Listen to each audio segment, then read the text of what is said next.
Hello everyone! So if you're into indie eyeshadows, you probably have seen some of the discourse going on surrounding Terra and their upcoming collaboration. Given my previous content on conscious consumerism and talking about brands that I do and don't support and why, I wanted to just make a video about what's going on, let you all know where I stand, and kind of lay out the information as I know it, just so that way people have a reference if they want it. So in this video, I'm going to be covering the situation as I know of it, and then I'm going to talk about Terra Moons' response to the situation and why I'm choosing to not support the collaboration. So if that sounds like something that you're interested in, then go ahead and just keep on watching and subscribe.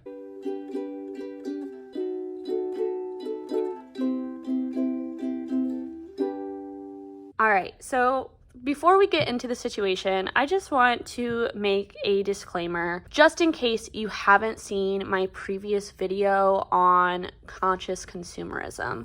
So at the end of the day, what you choose to buy is completely your choice. And I in no way want to try to persuade people on what they should or should not buy based on personal beliefs. I want to be clear about what I believe and why I choose to support brands or not support brands, because I make content for you all, and I just want to be as transparent as possible about what I have, what I show, and what I may or may not recommend and why. And here's the thing. I'm not perfect, and you might not agree with my own purchases 100% of the time, and that's okay. I recently picked up the Naruto palette in collaboration with ColourPop, and I know that some people have chosen to walk away from ColourPop because of their previous collaboration with Harry Potter and, you know, things going back like years and years, honestly. And for me, my love of Naruto outweighed my dislike of ColourPop. I chose to pick up that palette anyways because I love Naruto and I loved the idea of getting to combine my love for Naruto with my love for makeup.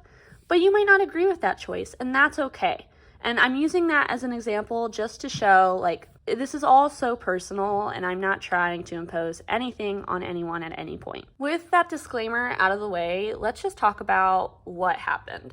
So, Terra Moons is doing what I think may be their first big collaboration project, and they're doing it with Krystal Clear Makeup, who has an Instagram and a YouTube channel. And on Instagram, she has 1.4 million subscribers, which is a massive number. In comparison, I'm friends with Riley, who is Seeking Shifts on Instagram and YouTube, and she has about 1,350,000 less followers than this creator. Okay, I'm editing this video and I feel like I said that without giving the context of, in the indie space, Riley's considered a pretty big content creator, and so it just was meant to show like the difference in the scale that we're talking about here. That's a huge number, you know, that's a lot of people. And so there was an initial post made on the subreddit Beauty Guru Chatter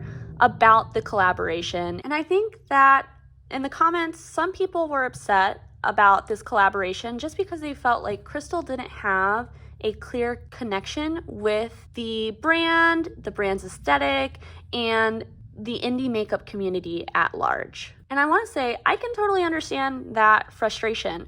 There are a lot of people on Instagram who do some pretty heavy lifting for Terra Moons in promoting their launches each time they release, providing comparisons, swatches, all of that. And if I were one of them, I might be a little bit upset about the choice to collaborate with Krystal Clear Makeup, because it seems like it was a business decision based on the fact that she has such a large following that the brand could tap into, and not necessarily out of love and support for the creators who love and support the brand. So I can understand why that would upset people. However, some comments also started popping up about some concerns related to Krystal using her platform to share anti-vax rhetoric that was tied with the Freedom Convoy that happened in Canada in early 2022, which was not great.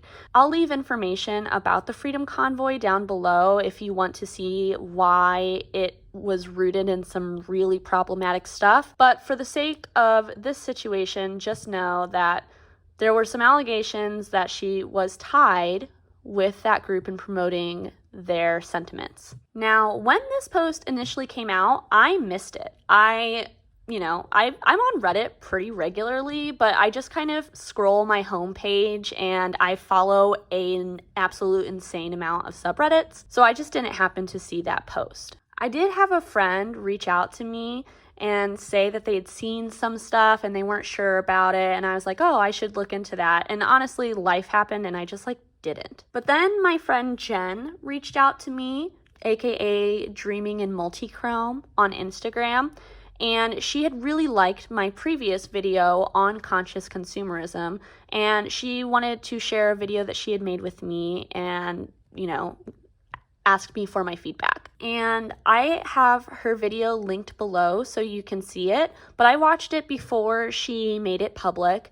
And I told her that I thought that it was really important to post because in that video, she does a really good job of explaining why the collaboration upsets her and why she's choosing not to support it. And that was really the extent of her video. So after I watched her video, I was like, okay, let me go and look at what people are saying. So I finally went to the Reddit post and I read through the comments, and it was some pretty bad stuff that people were saying. One thing that was mentioned in that subreddit was a highlighted story that was on Krystal's page. It seems like that's no longer available, and I actually haven't seen any evidence of that highlighted story, but in my experience, the simplest answer is normally the correct one. There were a lot of people in that thread who mentioned seeing that information on Krystal's page. And, the simplest answer is it's because it was on her page. Do I have visual evidence of that? No. But I think that the idea of all of these people conspiring together to take down this creator is just a little bit too far-fetched. And so, again, the simplest answer is normally the correct one. So after looking at all of this and talking to Jen, I decided to reach out to Terra Moons personally through direct message. And the reason I did this is because this is the energy I try to keep consistently. When the stuff recently popped up with pastel roses and their shadows expiring, I reached out to them directly and I said, I'm concerned about this. When Johnson & Johnson was trying to evergreen their patent on a drug that could treat tuberculosis and save millions of people over the next few years, I reached out to them about it because I think that's important. And I think that consumers using their voices and telling companies when they're upset with what they're doing is one of the only things that we have as consumers in our power. So I reached out to them, and I'll include those messages linked here, and you can pause and read what I said and what the brand said, so that way you have the full context of that conversation. I sent that message on the Thursday that Barbie came out, and I went to see the movie, and while I was sitting in the theater waiting for the movie to start, I'm scrolling on my phone, and I see that Terra Moons responded to my message. So I pulled it up and read what they said to me, and I'm not gonna lie, it made me feel really bad, and I couldn't quite put my finger on why. I was like, oh my gosh, did I do something wrong by messaging them? Am I perpetuating something that's false? What's going on? And I kind of felt ick about the situation. So then I took some time to reflect later, after the movie, which was so good, by the way. But after the movie, I was like, okay, let me think about why I'm feeling the way I'm feeling and really look at their response and figure out what's making me feel this way. And I figured out the thing that I was feeling was shame. And the reason that I was feeling it is because the brand's response to me was kind of giving this shame on you for trying to tear this creator down sentiment, which isn't what I was doing, right? Or at least not what I was trying to do. I was just trying to express my concern and my disappointment. And their response just honestly kind of felt really dismissive of that concern and disappointment. And honestly, I didn't respond back to them because at that point I was like, I think I've said what I need to say. They've said what they are going to say, and that's the end of that. After I got that response though, I did talk to some of my friends in the indie makeup community, like privately, about the response that I had received. And I think that one of my friends said it best when they said, it sounds like a cover your ass type of response that they sent me back. And in some ways, I can totally get why that would be their response. Right? If I was a brand owner, I decided to take the leap, collaborate with someone large to promote my brand in a bigger way, and then I found out that that creator had maybe potentially done some problematic stuff, I feel like personally my brain would go into like, oh shit mode. And I think that that's kind of what's happening here. But I think that the issue with that is that the oh shit mode response that Terra Moons is choosing to go with, it feels kind of like a slight to the community who has actively engaged with them and their products and has supported them for years and really lifted them up as a pinnacle of a good brand in the indie makeup community. So I don't know how much time goes by, but a period of time goes by. This story is starting to pick up more steam. More people are talking about it. And yesterday, Terra Moons finally released a statement about the situation. And in truth, their public statement that they gave is very similar to the one that I got privately. But here's my problem with that statement. They are saying that the concerns that people have are hearsay and conjecture, and essentially they're saying they're not real, right? But there are screenshots of Krystal liking and engaging and following content made that was promoting anti-vax ideals, and that was made by people who were deeply connected to the Freedom Convoy in Canada. And their response seems to be ignoring that and saying, you guys are making something out of nothing. And that's not nothing. I think that this puts people like Jen, who chose to speak out and say why this upset her, in a really bad position, because it kind of makes it seem like she's full of shit.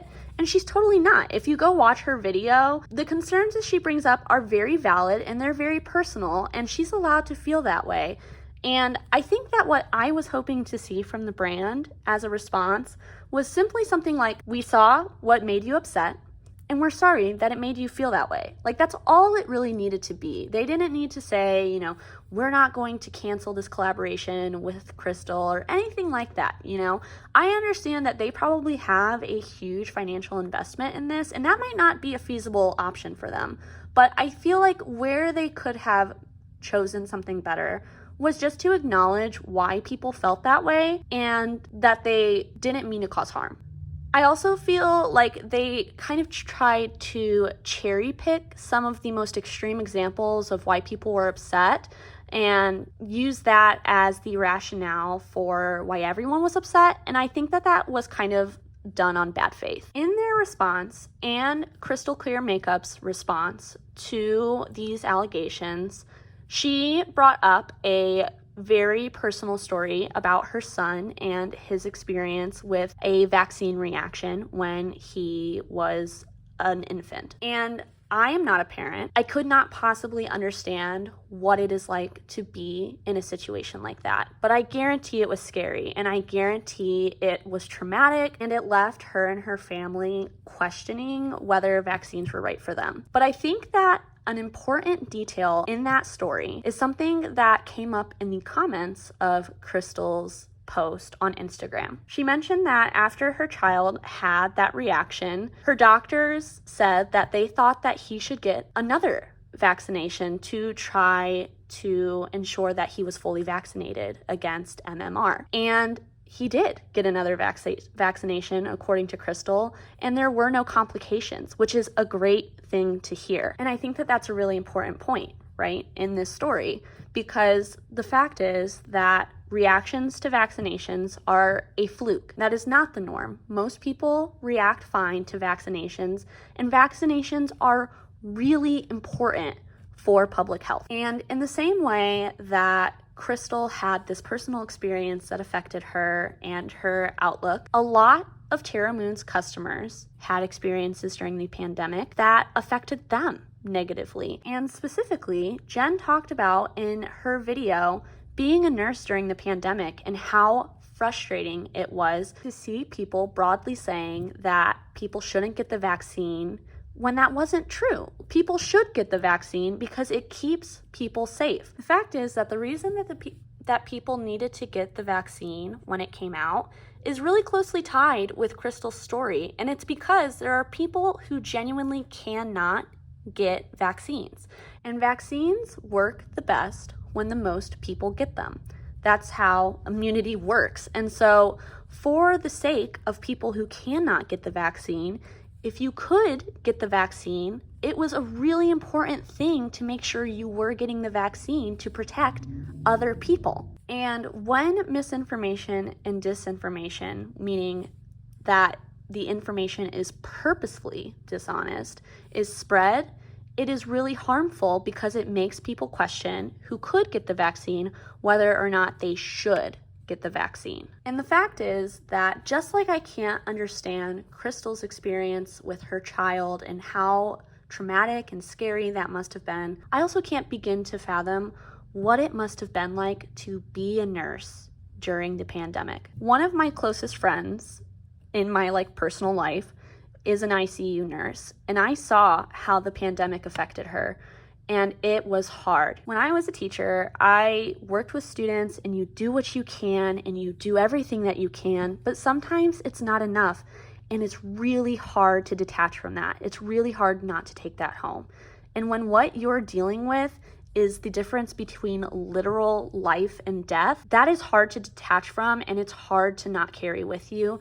And when you see things online that are turning people against what could be a life-saving vaccine, that's really frustrating. I can only imagine how frustrating that is when you are the one seeing the real effects that is having on the community that you live in. And here's the thing. There are screenshots of the things that Krystal liked and followed up until really recently. And in her response, she really tried to downplay that and make it seem like it had been years since she had followed that content. And the fact is, that's just not true.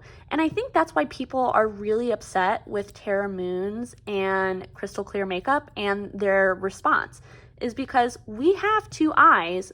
We are intelligent people. We can see exactly what happened and when it happened. And to act like that doesn't exist is really hurtful and feels completely disingenuous to the point that they're trying to make. Personally, I am of the belief that there is enough competition in the single shadow market that I don't want to support something that is putting money in the pocket of people who don't align with what I think are important values. And the main reason for that is because when I put money in someone's pocket, I don't know how they're going to spend that money. I don't have any control over what they choose to do with that money. And given the choice, I would rather put my money into someone's pocket who I have faith will use it in ways that I would like my money to continue to be used as it goes into the world. And brands and content creators don't have to share their beliefs.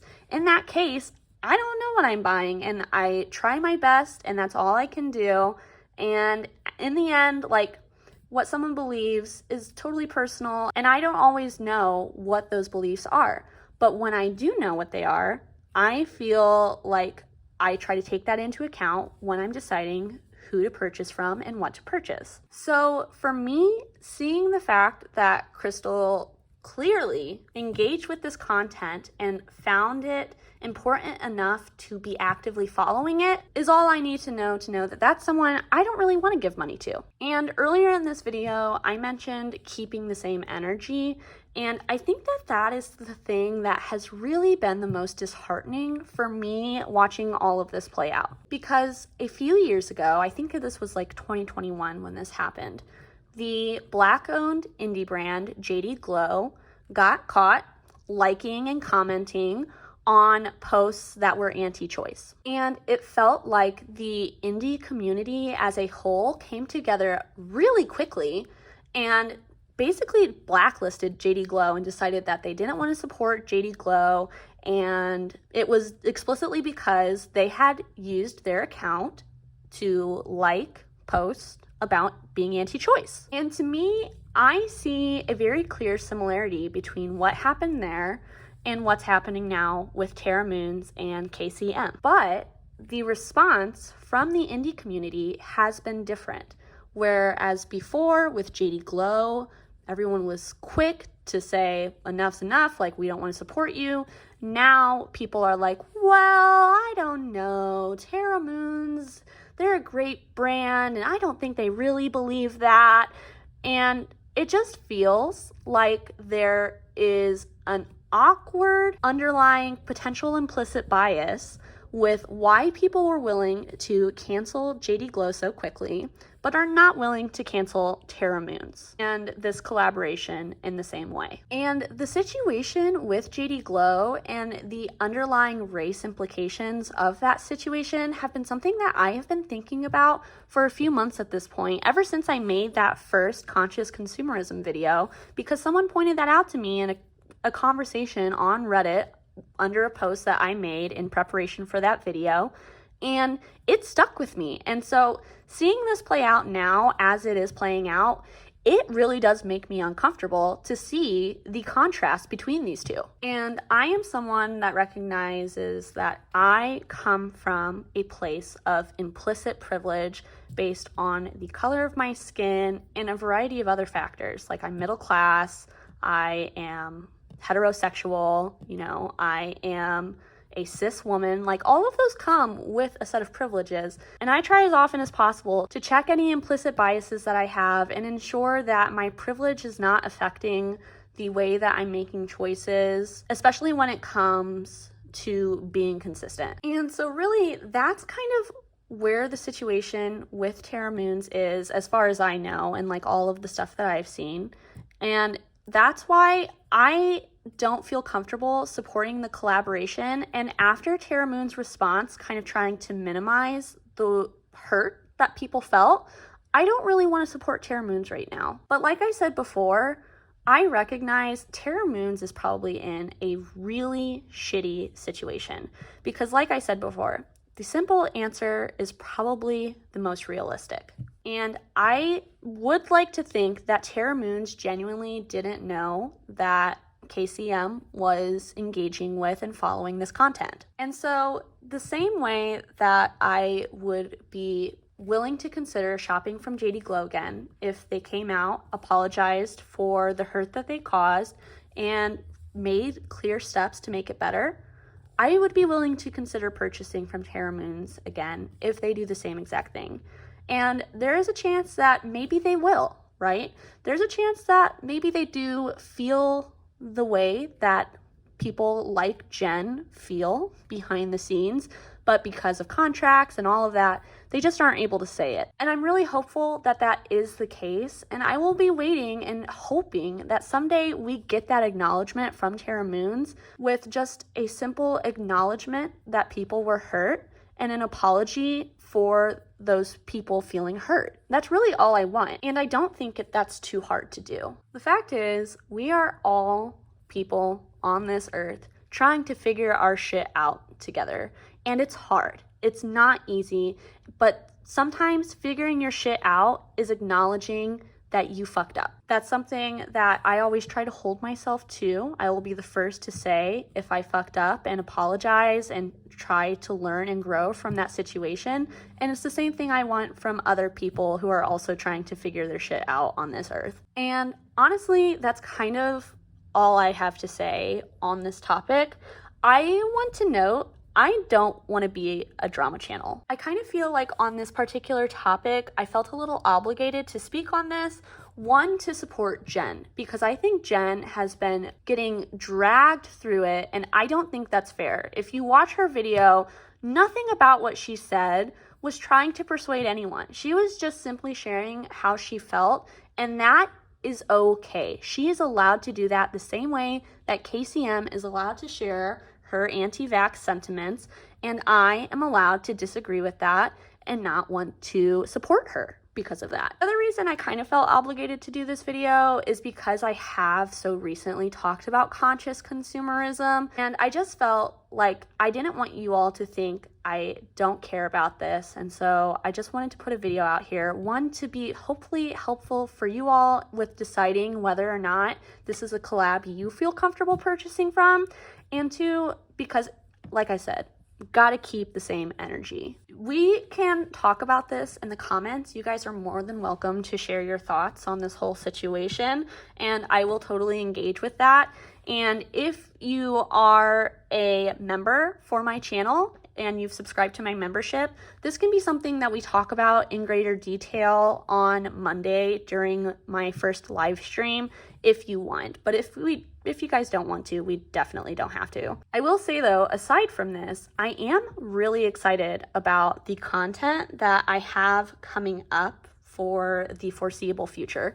One, Looksy put out a collection today, and you already know I bought it because I freaking love Looksy, and these shadows look good. So I am like excited to get these and try them out. I also finally got the package that I ordered in the mail, and I'm gonna be doing some DIY eyeshadows that I'm really excited to show you guys and like try out together. I'm also really excited about the new Glaminatrix palette, and so I tried my best to dupe that palette as well as I could with my collection, and then I also was asked to do my take on the theme of the palette, and so I did that too, and I'm really excited to film that video next. But because this was such a timely topic, I wanted to make sure to kind of bump this up and get this out so that way it's a resource for you all. But don't expect these types of videos anytime anything pops off in the future. I really don't want my channel to be that. I love YouTube because it lets me talk about the things I want to talk about for as long as I want to talk about them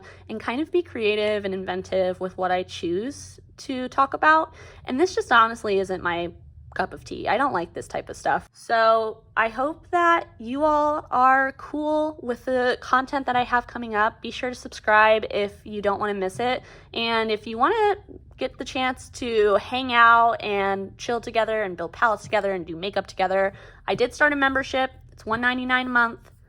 You can find a join button on my YouTube channel, so check it out if you're interested. And until I see you next time, I hope that you stay safe, stay healthy, stay happy. Bye!